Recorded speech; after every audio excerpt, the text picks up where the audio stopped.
This might be my last year doing Uber, bro, I can't lie. My plan this year as it relates to driving is to make £1,000 doing Uber and make £1,000 through private bookings to hit a minimum of 2K a week. Why? Because most of my private bookings are companies that typically take 14 to 30 days to pay their invoices. Not all, but most. The individual bookings that I take that are like, you know, private clients and stuff like that, they either pay up front or pay, you know, just after the job is completed. Uber has a cash out feature which allows you to get paid on the day or after a job has been completed. So typically I try to make like £1,000 on the Uber app because I could cash out and get that money straight into my account. So that covers the overheads, bills, whatever. And the money from companies and stuff I could wait for, knowing that, you know, my bills and the overheads of running the vehicle are fully covered with the Uber money. So that's why I like to do a little bit of a balancing act. So, you know, very, very minimum I try to do is £1,000 on Uber, £1,000 through private bookings and stuff. New Year's Eve / New Year's morning tends to be like the busier time. Probably one of the busiest periods to drive throughout the whole year. Now on Uber, it does come with its own set of fuckeries, driving on New Year's Eve, you know, drunk people acting like a fool.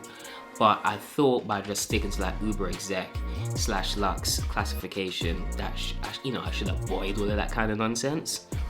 I was mistaken. The first few jobs I did were like kind of quiet, normal, some annoying passengers, but nothing crazy. And then I had this couple that I picked up towards the end. I think this was like coming into like 2 a.m.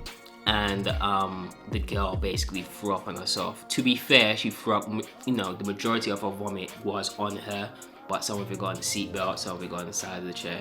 Anyways, the car stunk like vomit and it just killed my vibe. So after that happened, that kind of cut my session short. So over the evening and the morning, I probably made about £200, which is a joke. For Uber exec / Lux on New Year's Eve, you should expect to make significantly more than that, but because of that incident, it kind of just killed my vibe. I mean, the first 2 weeks of January are always like painfully like quiet and dead.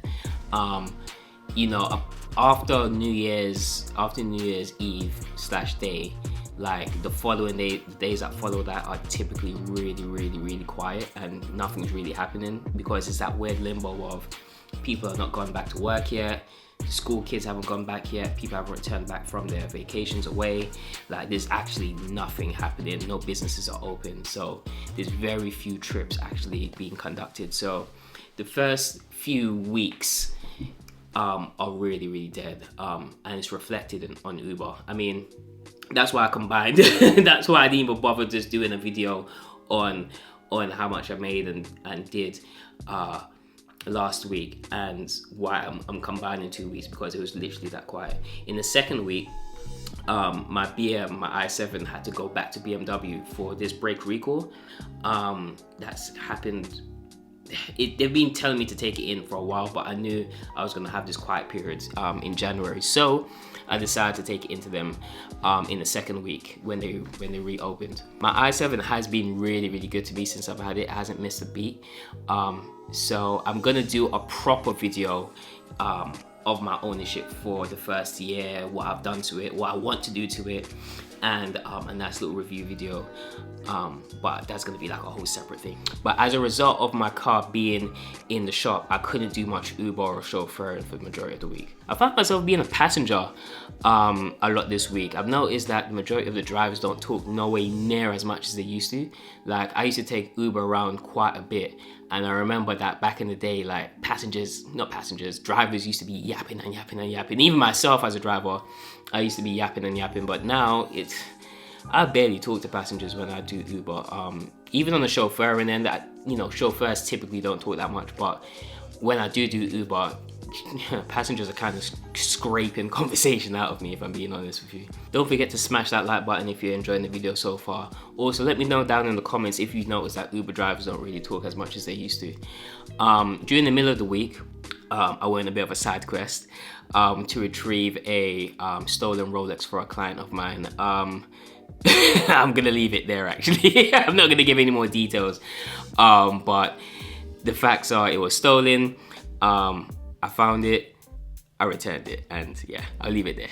On this side quest, I got to drive this GV80, which is honestly a really good car for the money. It's the car that a lot of people say looks like a Bentley. Until a Bentley turns up. When a Bentley turns up, it's quite, it's a night and day difference. But there is a resemblance there. I'd be lying if I said that there wasn't a resemblance between this and a Bentley. The quality of the car for the price is really, really good. It drives really, really smoothly. But one thing I noticed is that like there's a bit of a staggered power. There's a stagnation with the power. It doesn't like, the power doesn't quite like straight away, but that might be because I'm coming out of an electric car, so like I'm just used to that instant power delivery. But there is a tiny bit of a lag in power delivery with it. But it also has this really, really cool feature that when you hit the indicator, it shows you what's happening in the lane that you're about to move into, which is kind of nice.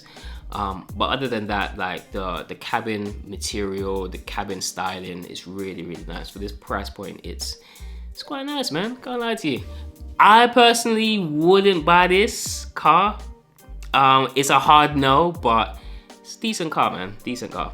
My actual courtesy car was this BMW 750i, a car that I've had before, driven before. Pretty basic. Pretty basic. No TV screens. It didn't even have a fucking sunroof, bro. As a result, I didn't take that many chauffeur bookings with my regulars because they're used to a certain type of car. And I also didn't do much Ubering. I think I finished on just above $450 on Uber. Private booking wise, I did 900, and that was about it. Relatively tame day. Tamed week. The thing is, like, what I realized from the first 2 weeks of this year is I really want to pivot away from mainly Uber. It's like, I don't know, like it's got its benefits, like I mentioned earlier in the video of the instant cash. You could go out, make a quick £200, £300, get it straight into your account. Cool, that's cool, yeah. But that aside, the customers can be annoying as hell. The payment that you're getting for some of these jobs is really bad. It has deteriorated and it's become like a talking point that you're seeing in a lot of vlogs and people and other drivers on TikTok documenting it and stuff like that.